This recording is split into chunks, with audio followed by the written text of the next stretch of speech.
Hello, and welcome to Homebrew a la carte. Our special today is Gumball in Trick or Treat Land. I'm your host, Sean, aka Scrobbins, or Arbitrary and Delicious.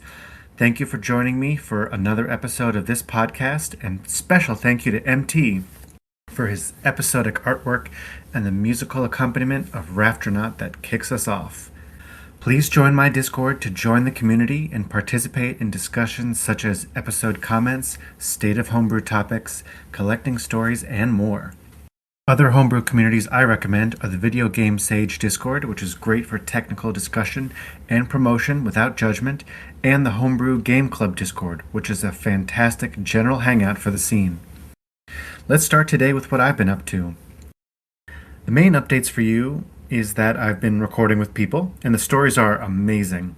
I'm learning about lesser-known variants and plans for future games. I continue to reach out to developers to see if they are available and interested to join the podcast or answer questions for the blog. If anything, I need to slow down so I don't develop too much of a backlog and keep people waiting for their interviews to get out.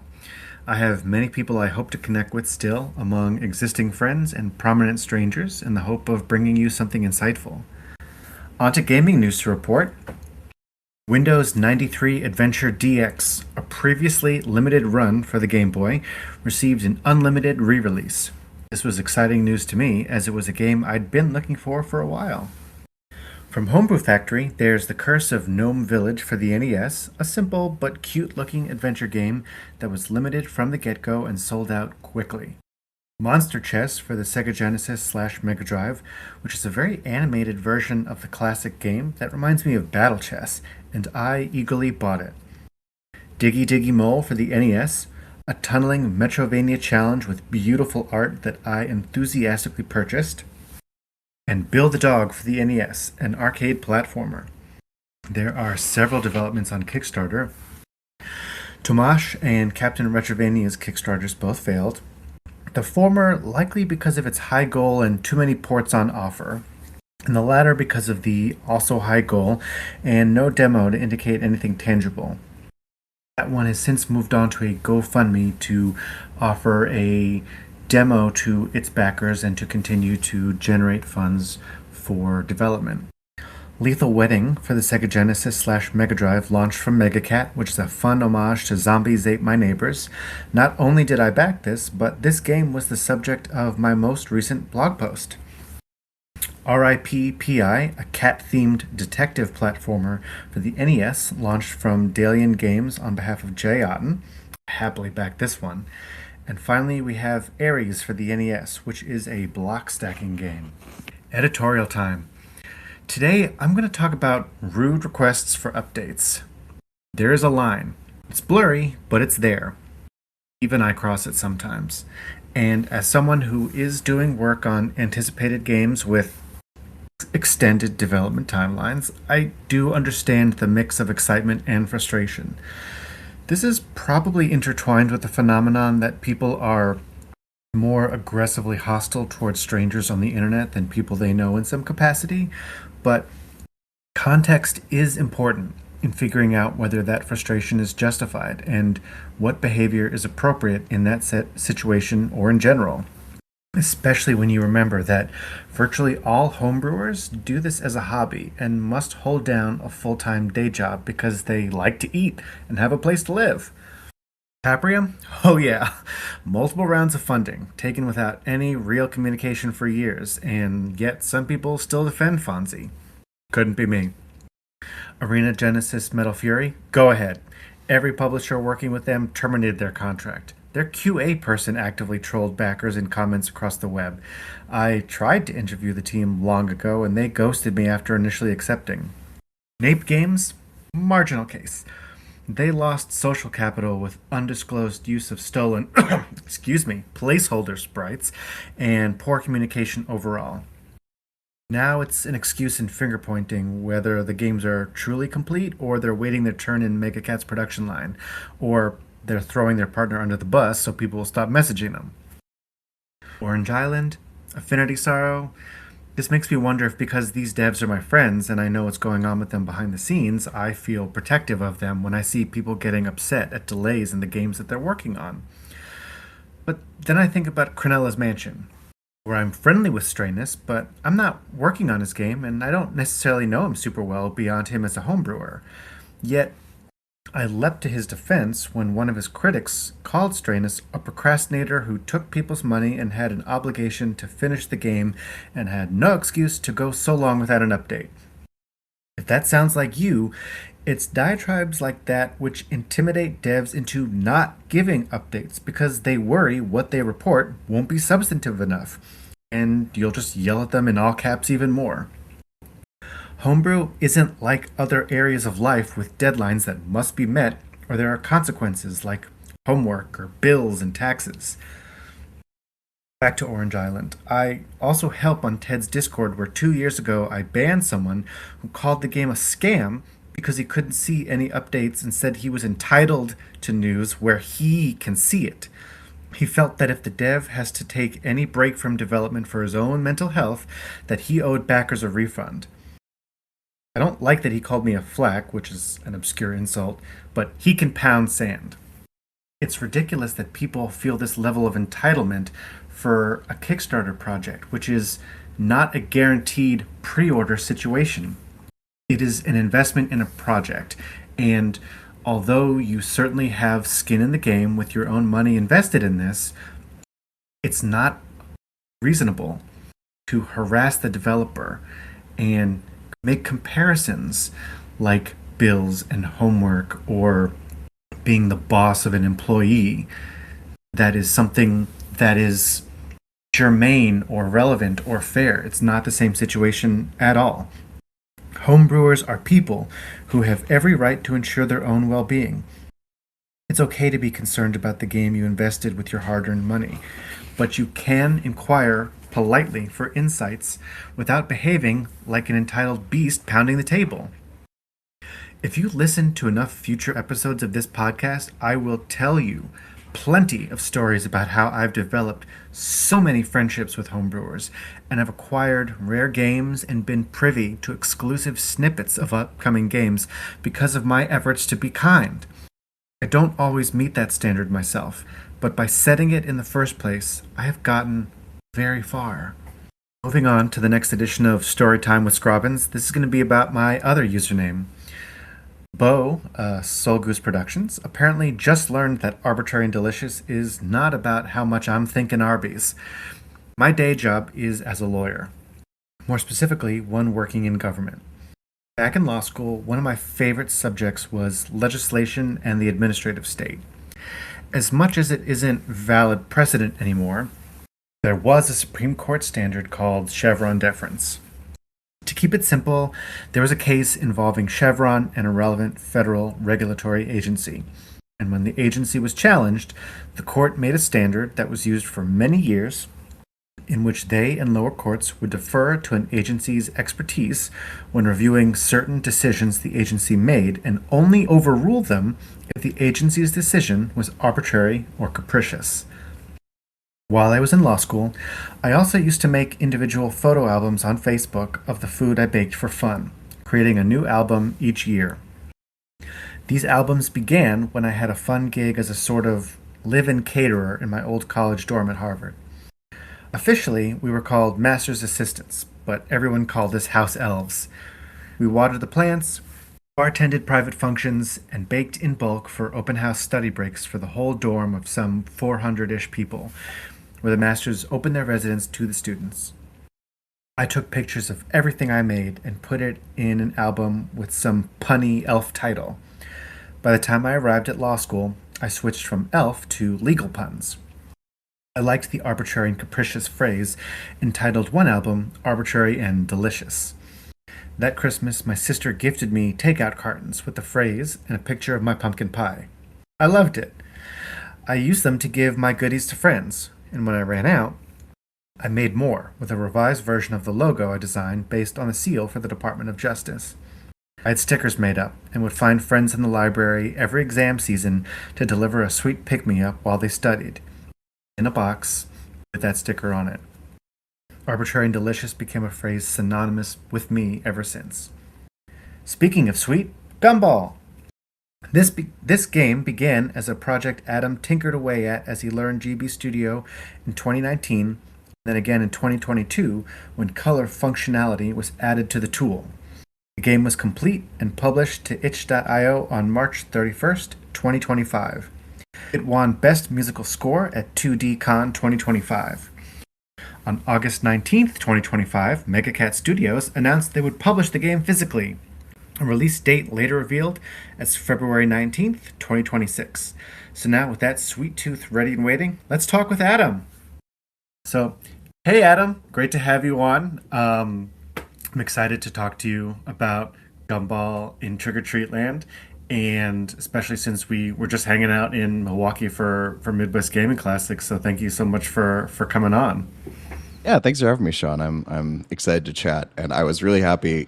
Last year, 2025 was my first MGC, and I didn't know about the homebrew room. Like the retrotainment guys on like Sunday were like, "Oh, hey, there is like a whole homebrew room." And then this year, I was like really happy that I got to like actually pull myself away from my table and like explore and like come down and talk to you and meet people down there. It's like the coolest thing ever. So. Yeah. Is there Sounds anyone else cool. you want to explore next time? Because I always feel like there's something new. I mean, I've gone several years, and there's always something different that I kick myself for being, oh, that's right, I forgot to go there this time. Yeah, MGC just like continues to grow and grow, and the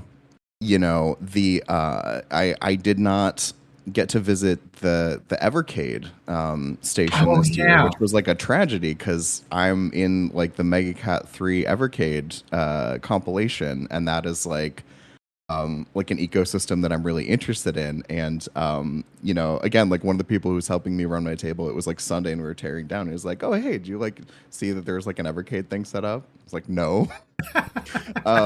And then even like when you're the way that I exhibit Gumball is on like retro handhelds. Like I had a bunch of Trimley bricks set up, which I had people helping me run my table and whatever, but they're all loners from a friend of mine who's a collector. So I still, even like when people are helping me, I get so antsy like getting away from my table, not because I think someone is just gonna like steal them, but it's like, if you've had like a couple beers and you're like holding a device that is like enchanting, you may just walk away with it. And I would be devastated if I lost any of my friends' equipment.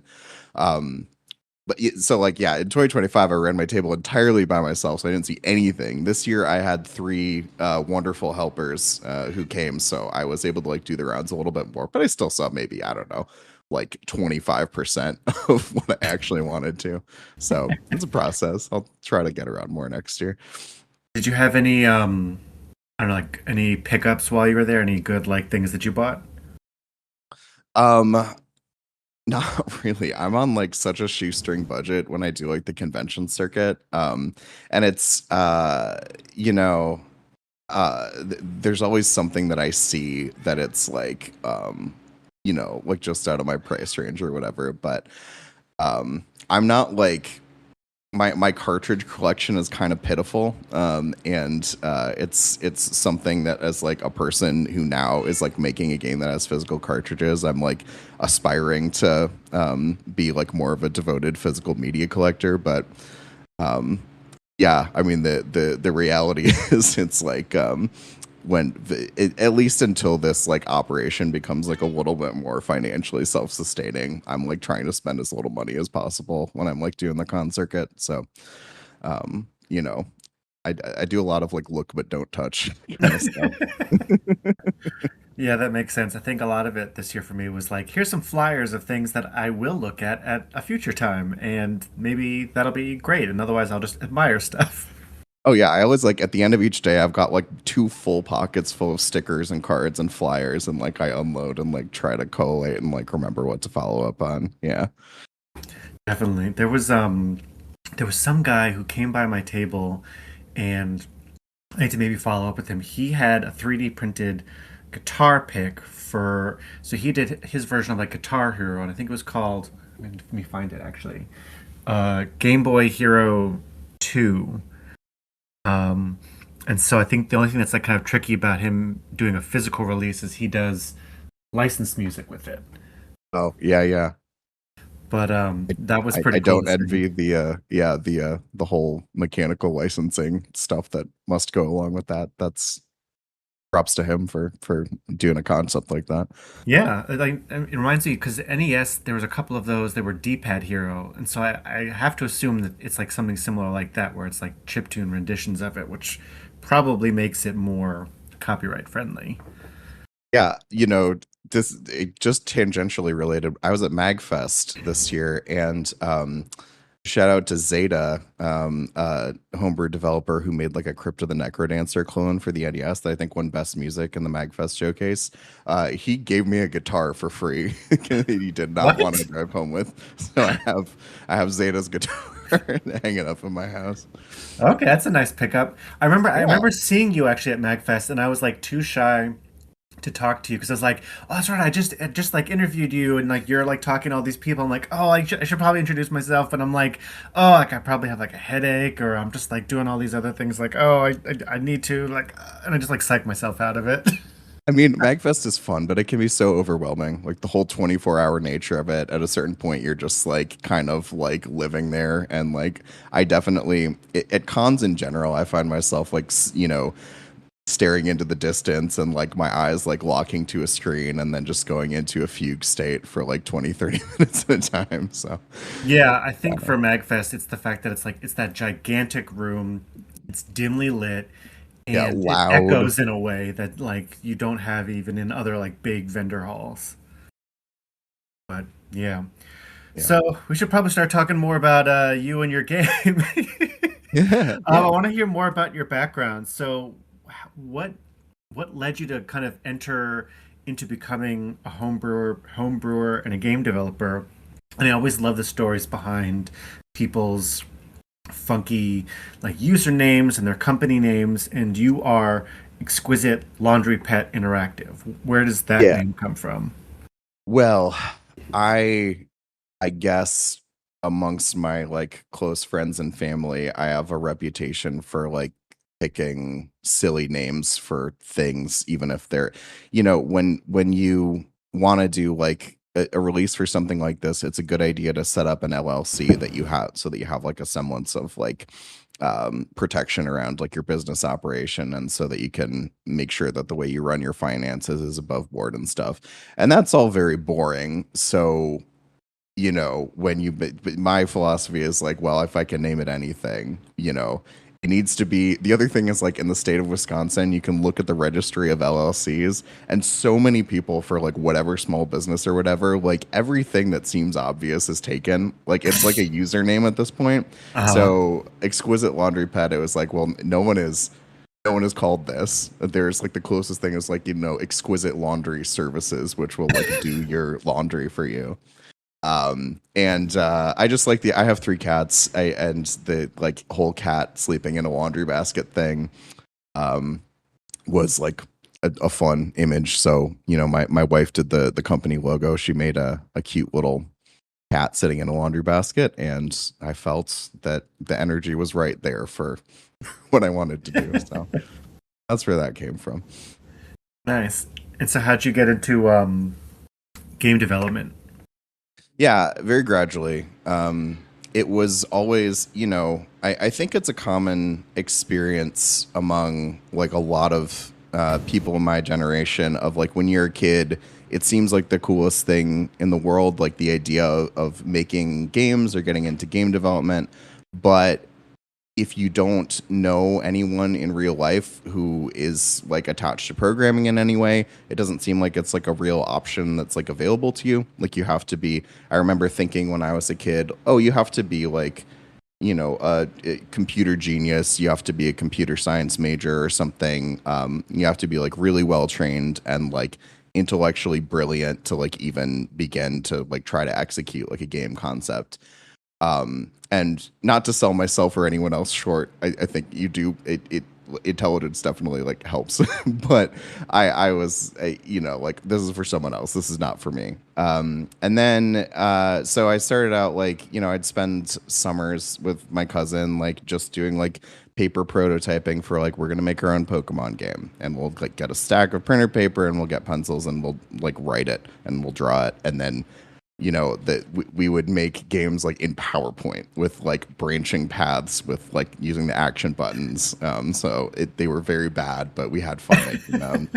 Uh, and then by high school, in middle school, high school, I was like emulating a bunch of stuff. And obviously I made a Game Boy Color game. So like Game Boy Color, like GBA, and then into DS. I was born in 1994. So that was like, my experience with handhelds. That was always like the kinds of designs that I was interested in. And by the time I learned that you could run a Game Boy emulator on your computer, I was like really like tearing through the library by like middle school and high school. I got into Pokemon hacking, Pokemon ROM hacking in high school. That was like the first time I actually tried to use anything like a map editor. That was the first time I was able to like, make a semblance of a design that felt like my own thing. But I was never committed enough to that I like put anything out. Like there are no like actual Pokemon ROM hacks that you can go play on the internet that are attached to my name. I just made my little sloppy ones and shared them around with friends. But that ended up being like pretty important experience. Like I messed around with RPG Maker, and I always wanted to do a Game Boy Color style RPG or like a retro style in general. I'm like pretty big into the Earthbound series, like Earthbound and Mother 3 particularly. I'm a pretty big Pokemon fan, and I always wanted to do that kind of design. I knew that I wanted to go for like a Game Boy Color kind of feel, but until GB Studio released, I didn't feel like, again, having a coding background in C or assembly, that was like the furthest thing from my mind of like actually, having like an accessible means of doing that. So yeah. And then the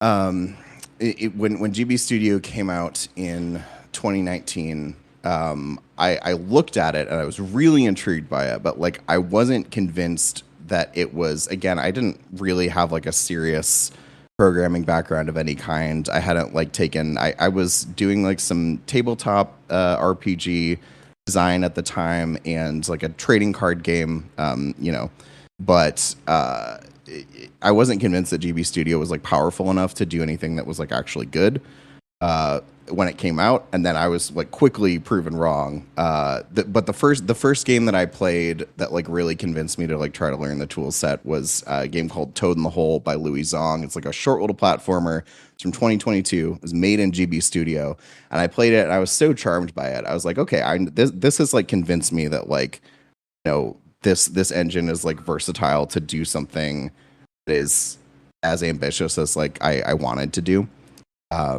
So yeah, then after that I spent like 2 years like casually learning the tool set, and then by the time I felt like I could execute like a turn-based RPG in GB Studio, that was like enough for me to want to spend like 15 months of devoted development on a thing, and that thing evolved into Gumball and Trick or Treat Land. And yes, a very long answer to that question. I love long answers. So you've mentioned Pokemon a number of times, sort of along your. So you mentioned Pokemon a number of times in your own kind of journey becoming a game developer. Can you tell me about the significance of that game to your life and why it's been so resonant for you that like it's popped up so much as far as it as being an influence? Sure. Yeah, I'm a big Gen 2 guy. And I don't know. I don't know that my experience with Pokemon is like all that unique. Maybe they're like the universality of like being like someone who played Pokemon when they were a kid makes things more accessible. But I played Pokemon Yellow first. My cousin loaned it to me. And I played like part of his campaign, but it was like a don't delete my save file kind of situation. And it was like, I don't know, Pokemon's like such a juggernaut. I was like already steeped in the culture. I like, had a knowledge of the anime, like the trading card game was around. And that kind of like 90s style like huge media marketing campaign, it's like, it feels like Pokemon is like the whole world in a certain kind of way. And that has like come and gone. The summer of Pokemon Go, right? That was like another like that really surprised me, that like huge resurgence of like now like my mom knows who Pidgeotto is. Like that was crazy.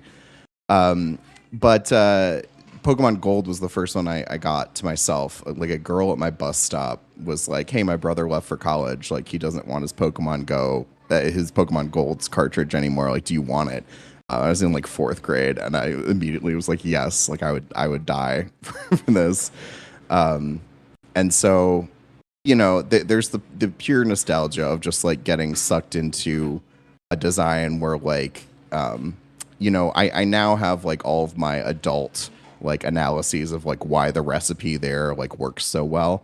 And I do legitimately think there are games that I played when I was a kid that I've replayed that don't hold up. I think Gen 2 Pokemon is probably like in the running for like best sequels of all time in video games. I think that there's like a magic captured there. I think that it is among the best things on the Game Boy Color, and it like really there's like a particular vibe to it that I think is transcendent to what the platform itself is like capable of. But it's yeah. So Pokemon like Gen 1 through 3 is like my sweet spot, and it's a series that I've watched evolve over time, and it is one that I am of like obviously like I'm a retro head, so like I crave that like early gen Pokemon energy. And that is something that like I really wanted to pay homage to with my design. And yeah, obviously they're not making Game Boy style Pokemon games anymore, so I wanted to make something that would partially scratch that itch. Gumball is like really like a pastiche of a bunch of different things. It is like not ultimately that close to Pokemon on every single aspect, but that was definitely like a big inspiration point. And so you also mentioned Earthbound as part of your inspiration. So is there something about like turn-based RPGs and the narratives that surround those that you feel like are really compelling? Yeah, I think I mean Mother 3 is like my all-timer of like I think best treatment of narrative that I've ever experienced in an RPG or in a game like period. And I think part of what contributes to that is all of the character moments are like completely earned. Like I think one thing that kind of bothers me in JRPGs in general is when there's like these dialogue driven story moments that are just kind of like asking you to care about a character without giving you any mechanical reason to do so. And Mother 3 was like so successful in that. I was like, that really was, a breakthrough influence for me of like, what can a game be? Gumball is not as ambitious about trying to be that story driven, but it takes like a lot of tonal influence from Earthbound and Mother 3. And the battle system is, I would say, closer to Earthbound and Mother 3 than Pokemon. Honestly, it's closer to like Paper Mario 64 than anything else, like without the like quick time button presses, because it's like single protagonists and rotating partners. I wanted to like simplify it as much as possible, but like one I don't know. Tonally, it's like very silly, quirky. Like all the dialogue in Gumball and Trick or Treat Land is going for a similar tone, I guess, to Earthbound Mother 3. Probably not reaching the same emotional depths, but trying to be like earnest and silly at the same time. And then in the battles, one thing that was like they're pretty asymmetrical, so your opponents behave really differently from you. And that's something I take from Earthbound. And then they all have certain attack rolls will give you flavor text, and I tried to intentionally leave it ambiguous whether the flavor text means something mechanically or whether it is just like narrative of like the scenario that's going on. That is like pulled directly from Earthbound, and it's a thing that I like about Earthbound in general. So yeah. So what was your creative process like as you were working on Gumball? Like I mean, I guess let's start from what was the moment that was, I'm going to make this game, and what was your process as you were putting it all together? Yeah. So it started out as a series of experiments, and I thought it was just going to be like an hour or two long, like getting my feet wet, kind of like some block pushing puzzles and just like overworld exploration. I did not think when I started that I could execute a battle system in GB Studio for a turn-based RPG. And I showed like a prototype to one of my trusted friends where it was kind of a semblance of the overworld that was in Gumball and Trick or Treat Land, but combat was not turn-based. It was like you'd go into like a shooter kind of thing with your opponent. And that's kind of how I was like pacing the whole thing out. And after I showed it to him, I was immediately, in a way that you shouldn't do when you're trying to get feedback, but I was like, I really, before you say anything, I do think this would be better as a turn-based RPG. And then, like 2 weeks later, I had like a few hours to myself. So like I sat down at a coffee shop and I just like drew out the logic for a turn-based battle system, and that was like version 1 of like 5 different versions. But that was like the breakthrough. Like once I got that up and running, it was like, okay, I think I can actually do like a full campaign for a turn-based RPG.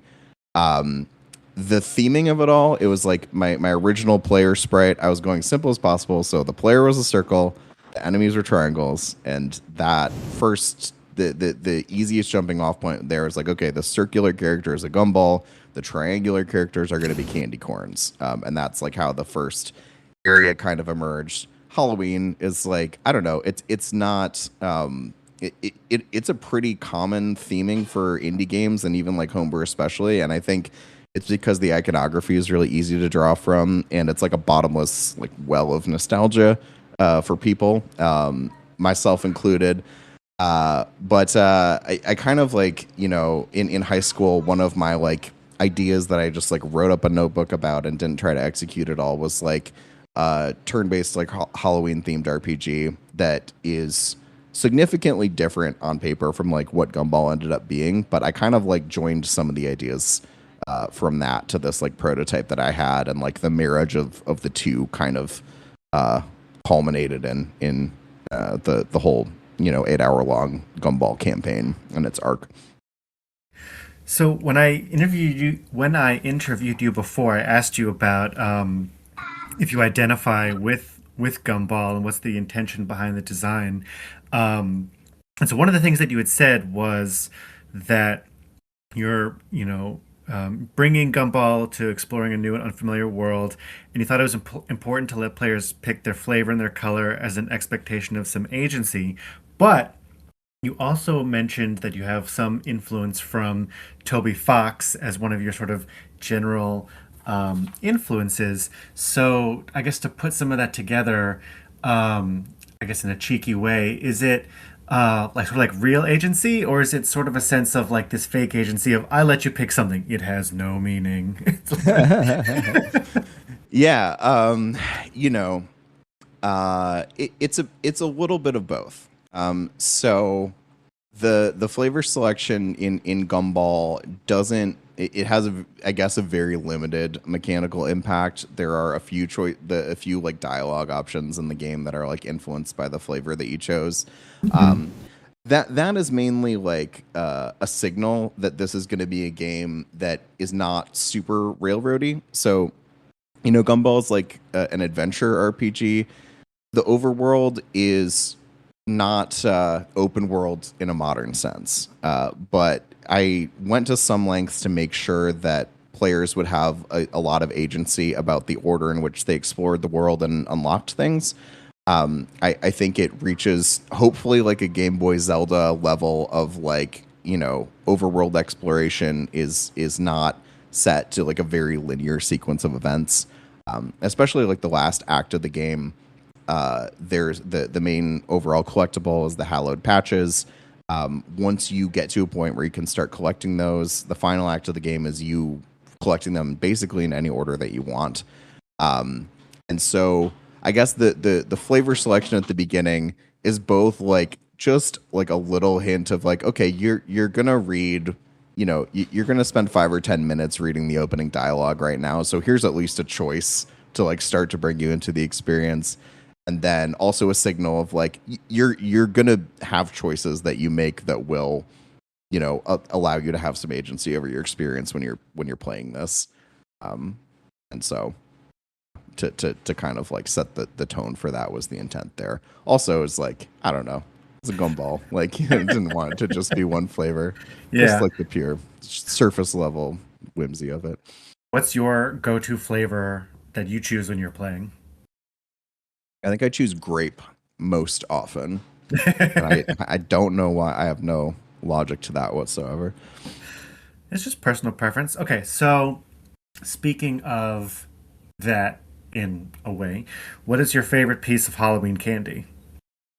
Oh, I mean, if I'm going if I'm going into the Halloween candy stash, I'm looking for chocolate. Okay. I like a peanut butter cup, and then also like Sour Patch Kids, gummy worms, Haribo stuff. Generally really good. Yeah. What Okay, about you? yeah, we can get along. So it's I have to check labels now because I've now learned that I have celiac, or at least I did a year ago. Oh So yeah. I was happy to learn that peanut butter cups are gluten free. Oh So I can good. still have those. Kit Kats are not. Not that those were my favorite, but they are usually packaged with peanut butter cups. Um, like yeah, I think some gummies I can still have. But otherwise I'm going for like the dark chocolate. Gotta keep it simple. Yeah, I feel you. And then sticking with Halloween, do you have a favorite costume you can go trick or treating in? I change it up every year for the most part. Since I've had a small child, I am like often donning my like a green velvet cloak that my wife made for me for the Renaissance Fair because that's like Ooh. pretty easy to put together. My favorite Halloween costume I've ever done, I went as Scott Pilgrim when I was in college, and I had like the same haircut. And that was very much like trying to lean into like, well, what's close enough to my appearance that I can pull it off. But yeah, I did like a costume, like I had someone go as Ramona as well. That was pretty fun. Oh, nice. I needed to have connected you with one of my friends at MagFest. I don't know if she was there this year, but last year she and her boyfriend came as Scott and Ramona. Yeah, I love it. I love it. Um, so let's see. I'm trying to jump around through some of my questions. What aspects of Gumball are you especially proud of? Especially, looking back and kind of seeing the response to it and having the game out there. Yeah. The thing that I like the most, that I feel like comes most naturally to me, and that I've like seen the the best responses to are like the dialogue, like the writing of the game. Um, and again, it's like, I don't know, it's incredibly silly and stupid. It's basically like Homestar Runner level humor throughout. And but it seems like the recipe is like resonating with people. I almost feel like people it is like a better experience for people who like don't know me and haven't listened to me talk that much to just like, come upon this like, I don't know, weird tonal stuff completely by accident. I've watched some like video reviews of people who have like started playing it because it was part of the Evercade collection, the Mega Cat Evercade Collection 3, not knowing anything about it, and then being like, pleasantly surprised by like what it's doing. Um, so the dialogue's really fun, and that's always a thing whenever I like am working on an area, that is the thing I save for like, all right, as soon as I get through the boring parts of debugging, I'm just gonna write some silly stupid dialogue for these little characters, because like as pure self-indulgence, it's like, what's the point in creating a little world full of like little characters if you're not going to make them say entertaining little things like that? It's just a total joy for me. And then the pixel art, it's something I'm continuing to develop at, but anytime someone says something nice about like the visuals of Gumball, it makes me feel extra good because I have no training in visual arts whatsoever. Like that is the area I'm self-taught at a lot of things, but I am like most self-taught when it comes to that stuff. And in a way, it's like it's kind of freeing to not have anything to prove. Like it never hurts my feelings if someone thinks that a character design, especially from the early areas of the game, or like a background element, is like a little bit rudimentary. But like whenever I hear something nice, I'm like, wow, I really have, managed to like improve here over the course of the development, whatever. And yeah, so I am proud of that. What have been the kind of challenges that you've been working through as you were developing it? And is there a particular moment you got stuck in your programming, and how did you figure out how to work around it? Yeah.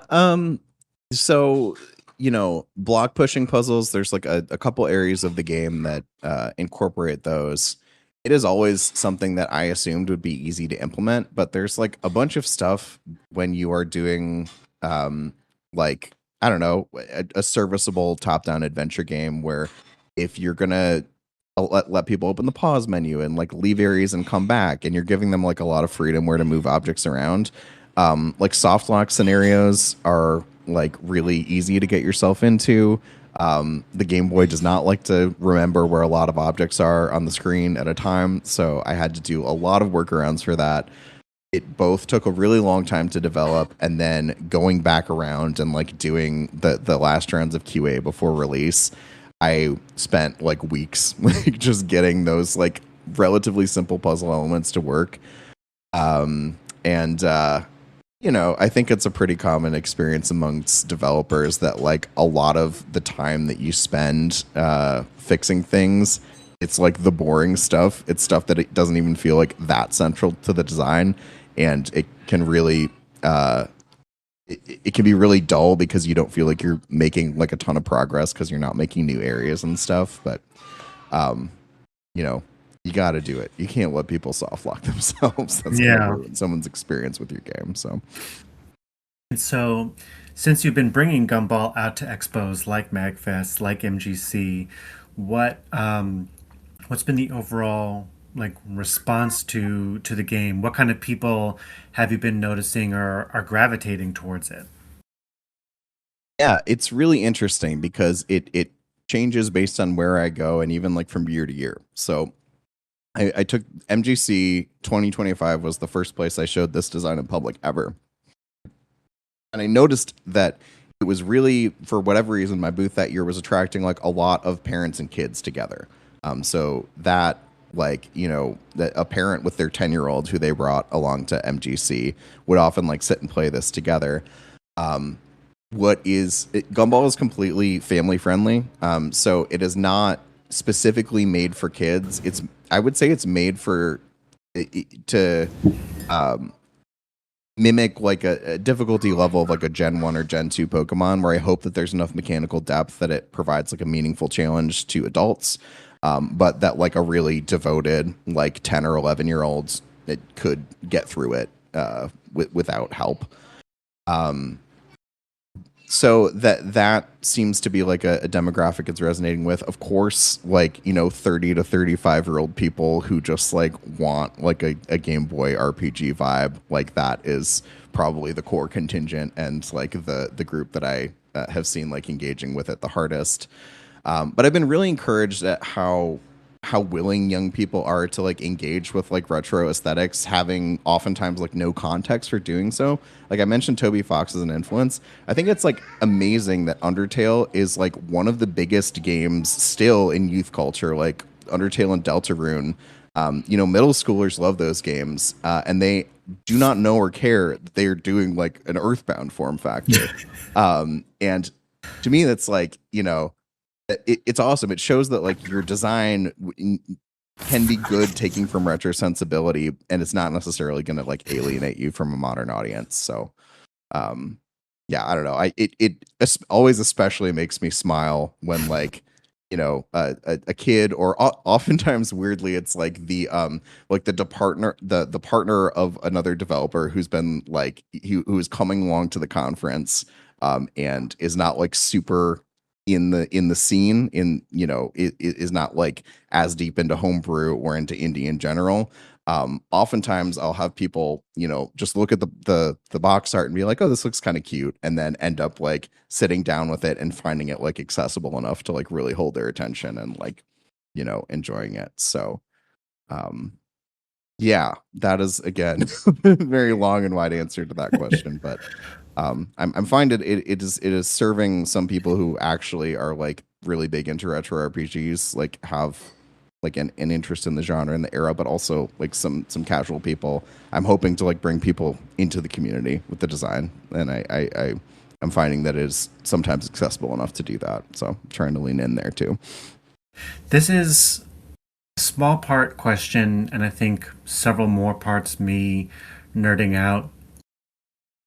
Do you understand how rare it is to have a turn-based RPG in Homebrew? Like, do you have any idea like how cool and like uncommon these are? Then you just made this?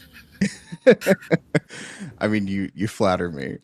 It's part of why I have been able to have as high profile of a release as I have. I think like part of why I was able to like stick out enough to work with Megacat on my debut is because like as saturated as Homebrew is, as saturated as Game Boy designs are, RPGs are like a smaller club, and turn-based RPGs within that there is it makes it a little bit easier. But like I'm not the first person to do it. I'm not the only person to do it. You know this. Your listeners know this. Dragon Im is out there and is great. And you know, it's it's just it's the kind of game that I like. And I think that most the advice I would give to most indies and most homebrew people is like the design that you should be spending your time on is one that you would enjoy playing if somebody else made it. And I just enjoy turn-based RPGs. So, there was no way that this was going to make it to the finish line without being like in the genre sweet spot that's like special to me. So, thank you. Yeah, I mean, as someone that loves turn-based RPGs, I got the Dragon Warrior 1 box art like tattooed on my arm. So, Hell yeah. so speaking of Megacat, how did you connect with them? How did you meet with them and develop that collaboration? Yeah, so I completely had my head in the sand. I was like not that aware of the homebrew community until I like came out to MGC last year in 2025. And it was something where I was like, I don't know, I spent 2024 being like a Luddite and like not going on social media at all and like just sitting and like working on my design in all my free time. And then it was this amazing experience going to MGC for the first time and being like, oh, this is like, there's a whole scene here. And that I'm sure to a lot of your listeners, that sounds like really naive. Like there are people who have been, like you've been a pillar of the homebrew scene for quite a while. And it was most amazing like awakening for me to see that like okay, there's like real energy around this. So it was the retrotainment guys who were showing off the prototype for Haunted Halloween, I believe, last year. They came, they saw me like running my table by myself. They took pity on me. Greg brought me some cough drops. He was like, "You're gonna lose your voice trying to shout over all this noise." And I just, that was such a nice gesture, and that led to me, following up with people after the conference, keeping in contact, and everyone who was coming by the table, I did not understand at the time how much like physical media was coming back, and how much I'm from Madison, the Midwest Gaming Classic is right in my backyard. I did not understand that was like the destination for people like to go and collect cartridges. So every time someone came by my table, it's like, oh, Game Boy Color game, cool. Where's the cartridge? Can I get a cartridge? And at that point, I could like flash over bootleg Pokemon games with my own cart flasher and put them in 3D cases and my 3D printed casings in my basement. But like had no scalability. I was not comfortable like doing my own quality control. So I was like, okay, I've got the ROM and I like know how to wrap it up for Steam, but like I need to figure out how to do a physical distribution because like I'm so stupid. I made a Game Boy Color game and I have no plan for like getting cartridges out to people. And so it was in like querying like, hey, how can I pull off a physical release that I got into talks with Megacat, and they not only helped me with my physical release, but we have, did digital release as well. And they also helped me promote it, which was huge because I was offline for many, many years. I have no followings on like any platforms. I was not really engaged with any communities, so I needed all the help that I could get to just like get the word out there. And they were really fantastic to work with for that reason. So yeah. Oh, well, now you flatter me. But I mean, I think it's such a thing that so many developers, it's like an archipelago of folks that aren't aware that all these other things kind of exist, and either they're psyched out of like reaching out or understanding that places like MegaCAD or Broke Studio slash Homebrew Factory exists. So it's kind of just one of those things of happenstance of, oh, this exists. Let me like reach out to them, and now all these things are possible. So it's I think it's not surprising that like you could come to a convention and just not be aware that like, oh, like this is something that I can do. Like, cool. Um, so are there any plans for future Gumball outings? Is it kind of like um not Nightmare on Elm Street, Nightmare Before Christmas, where Gumball might appear in other holidays or other genres? Um, there are plans in the works, yes.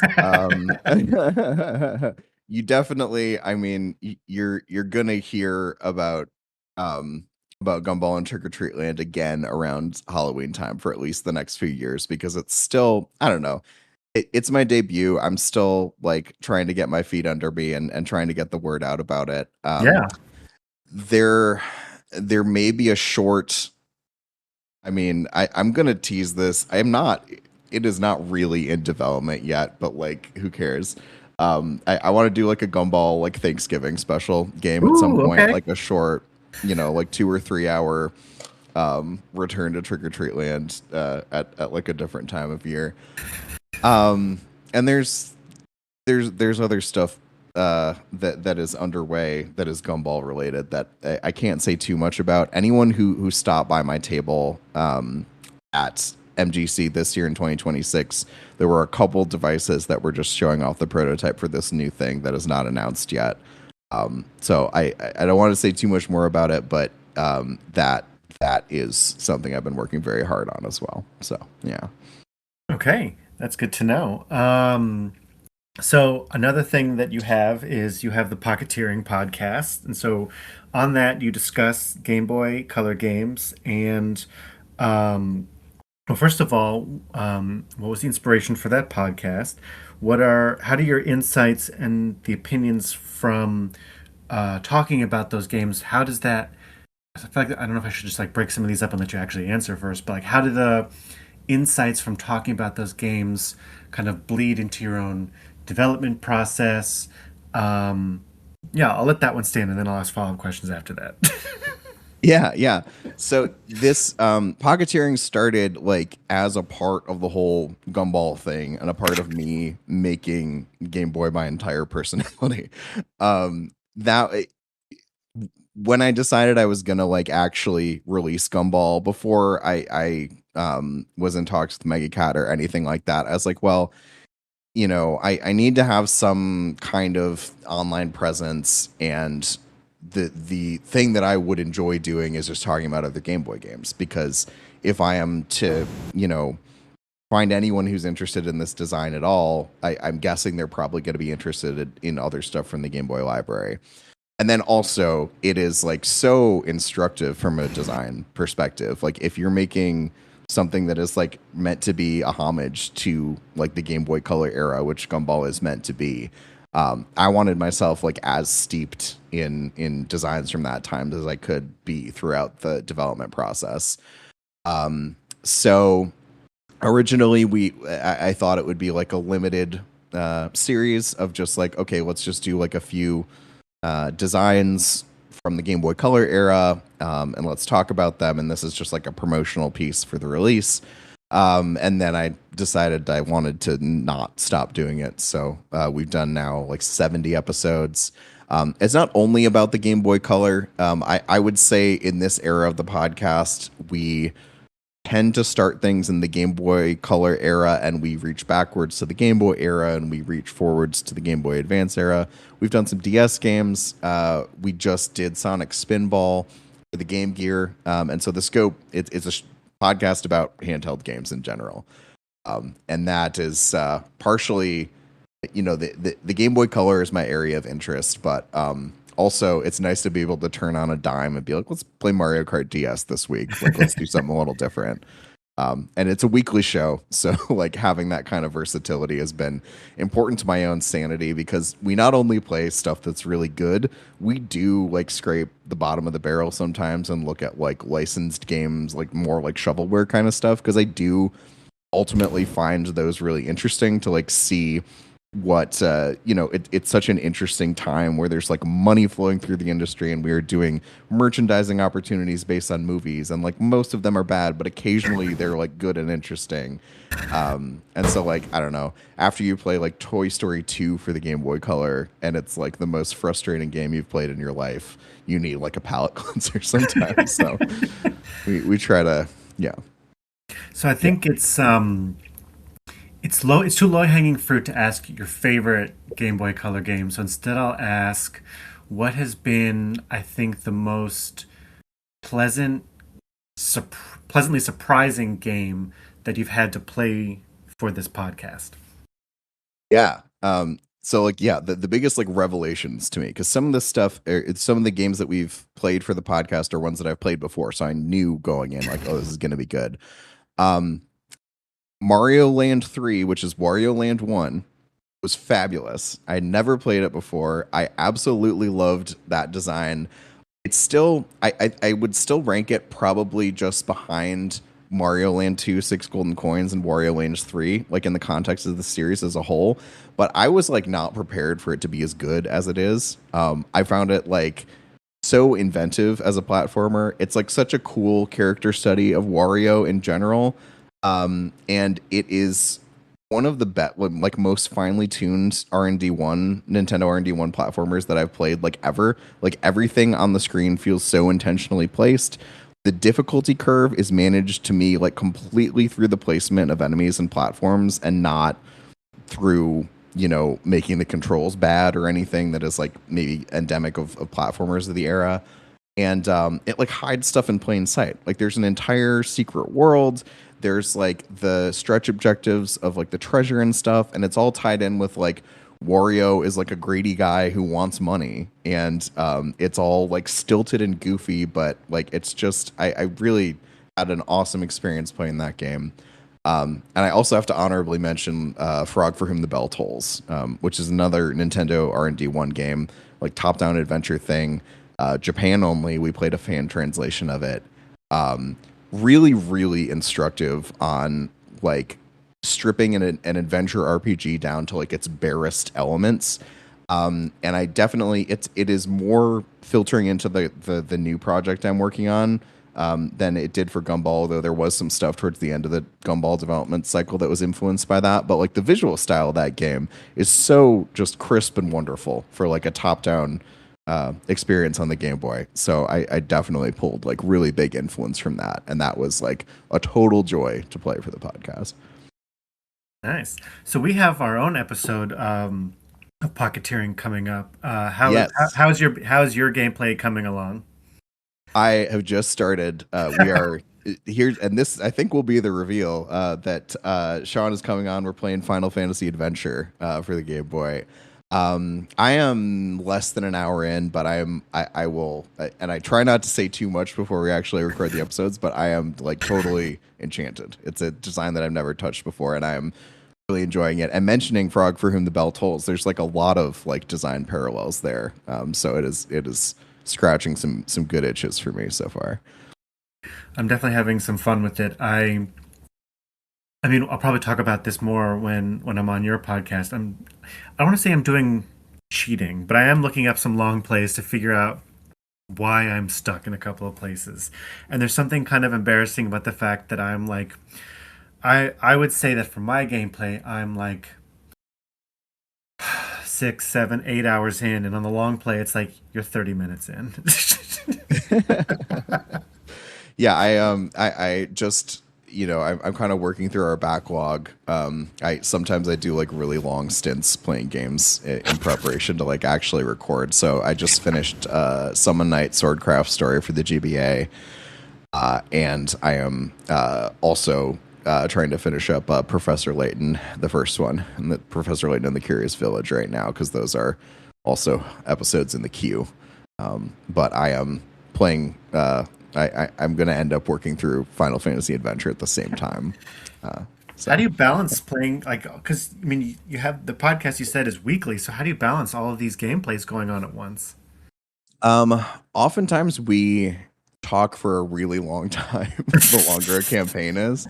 So, we did like when we got around to do Gen 1 Pokemon, we did like 6 episodes on it. So that at least like buys us enough time. I air them like in parts. And you know, yeah, in terms of like doing a podcast that comes out on a weekly cadence, we don't always play everything. It's something new every week. Sometimes there's like 2-parters, 3-parters, 4-parters, depending upon how much time we've like spent on the campaign. Like we want to get our proverbial money's worth when we talk about something. Yeah. I am not going to tie you to a chair for 6 hours in Final Fantasy Adventure, but and then we do bonus episodes occasionally, so we'll do we one of my favorites that we did is like I gave my co-host a little quiz on like here's a bunch of movies that came out between 1998 and 2001. Your job is to guess if there is a video game adaptation, and B, if there's specifically like a Game Boy lineage adaptation for it. And there are some really unlikely ones that we kind of like stumbled upon in that process that we actually haven't played yet, but are queued for future episodes, like Who Framed Roger Rabbit? Like there's a Game Boy game for that. The Last Action Hero. Like movies that it would not seem like that was like the first merchandising tie-in choice that you would make if you're the studio, and yet they exist because the era was magic. Every movie had its accompanying game. Yeah, I think I remember playing the NES version of Last Action Hero and being like, I as a kid, I was like, I can't tell if I'm soft locked or this game is just really bad. Yeah. It was one of the few examples of me actually returning a game, and I love the movie. I mean, you hang out with some of the other homebrew guys, we will have long, we have like text and Discord like DM like long DM threads about movies. Like Bo, Nate Ellers, and I have a long thing about buddy cop movies, and we will like exchange some deep cuts with each other. Like Yeah. there's no video game related stuff about it. It's just like, have you seen this? Like, no, what is that? Oh, are you in for like a weird treat? Or maybe not treat, but um are there any oh actually before I move on to that, so given that Pocketeering has expanded beyond the Game Boy Color to reach into the original Game Boy and it's expanded into other handhelds, is there, do you think that at some point it might even expand into homebrew handheld games? So probably not. And the reason is because it is like a conflict of interest for me as another homebrew developer to have like a fully unedited critical voice when it comes to other homebrew designs, because I am always going to be biased towards saying that they're good because I want the community to grow. And so, and equally, if I play a homebrew design for this show that like isn't particularly good, that just like feels yucky to me. Like I feel okay if for like a game that came out in 1998 being like, okay, some time has passed. Like we can all be honest that like this design wasn't working. I am, because I'm also creating in this space, I don't fully want to be functioning as a critic there. But I'm always happy to make recommendations of homebrews that I've played that I really like.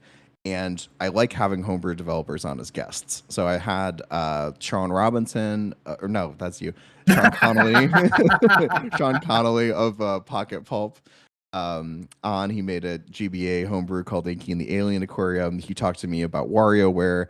I tomorrow, so the it will already be out by the time this airs, but from where I'm sitting in time, tomorrow we're going to put out an episode where Adarath, guy who made Light from Within, NES homebrew, came on to talk to us about Metroid Zero Mission.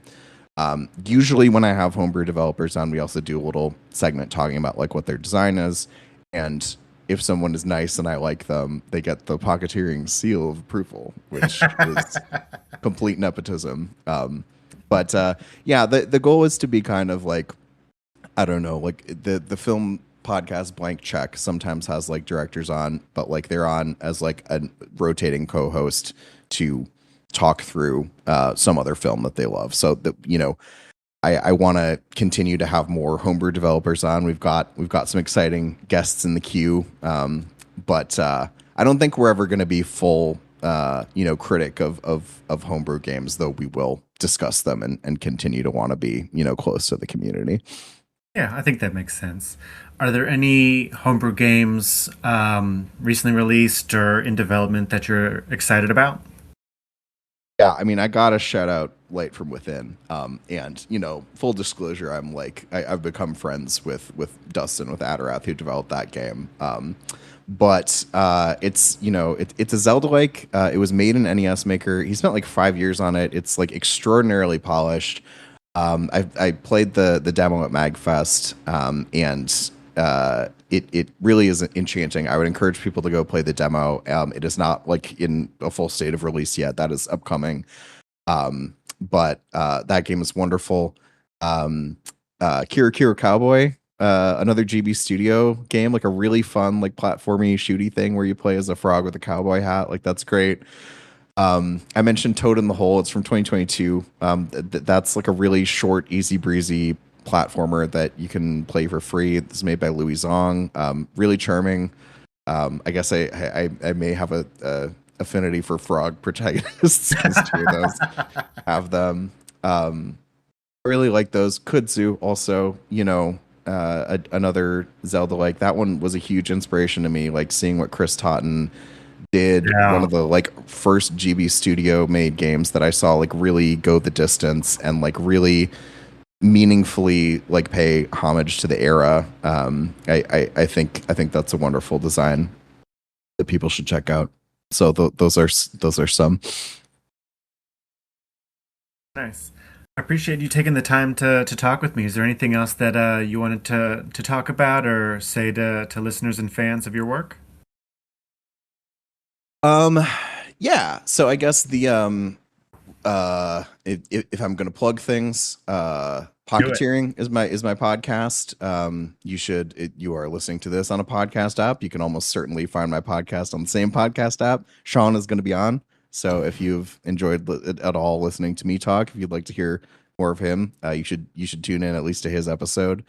Um, you can find out more about Gumball and Trick or Treat Lands at gumballgame.com. It is available as a physical cartridge through Megacat. You can get it on Steam.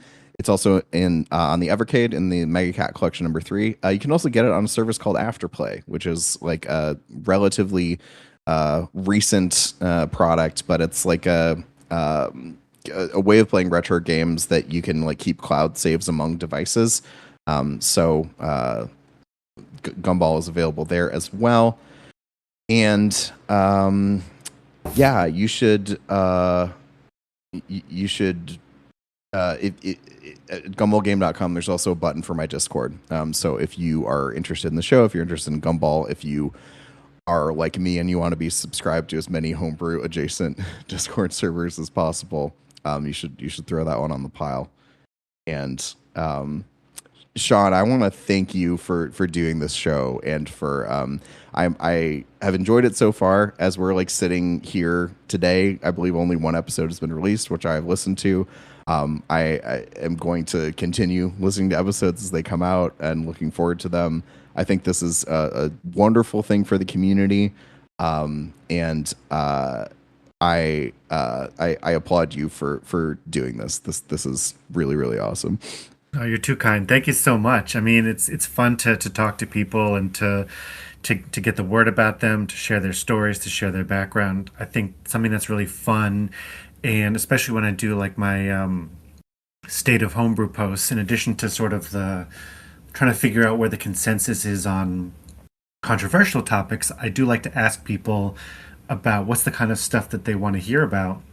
And people love hearing about all the different places that people come from, and how they access the homebrew scene, and they love hearing about all the different tools and all the different ways that people get their hands dirty in this stuff. And so there's something really interesting to people. I mean, to me, definitely, but to people in how there's no one way to be a part of the community and to make stuff. And so I think all these different ways that you can kind of show that there's how you can access, how you can create, I think is fun and encouraging, and ways that you can feel like you get to know people through these stories, I think helps make everybody more accessible and feel like they can reach out and they can create and publish and just make more stuff happen. So it's so much fun to do. So thank you for coming on and for sharing your stories and hopefully inspiring some other people that are listening to this to become creators of really cool games like what you've done with Gumball. Yeah, and I also I want to show some reverence. I know I'm like part of the new breed of people who uses pre-built engines. I'm part of the GB Studio and like NES Maker contingent of people who found that to be their entry in. I think the community has been ultimately really really nice and really really welcoming. Like even the old guard of people who are doing things in assembly and doing things in C have generally been like awesome to us newcomers, and that's been great. And I definitely understand like a hesitation to like every time like the floodgates open, like as tools get better, all of a sudden like there's designs and designs and designs. But in general, I think the community has really taken it in stride and been awesome about welcoming people in. And I love to see it grow, and I'm happy to be a part of it. So yeah. Yeah, me too. Thank you so much for joining me. Thanks, Sean. This was fun. I want to thank Adam for taking the time to talk with me about Gumball and Trick or Treat Land. There aren't nearly enough RPGs in the homebrew world, though more are on the horizon, and this is such a great one to herald a milestone in homebrew development. I can't recommend it enough. You should also look for Adam's podcast Pocketeering and listen for stories about various licensed era Game Boy games. You will even find me in an episode about Final Fantasy Adventure. Thank you for listening, and please join my Discord to grow the community and keep the discussion brewing. If you like MT's art, you can find some to put on yourself in my Etsy store. I'm excited to continue sharing stories from homebrewers across a range of consoles. I hope you continue to enjoy them, as well as MT's playful art and Rafternaut's banger music. In the meantime, in between time, I'm Sean, and I'll see you with another brew.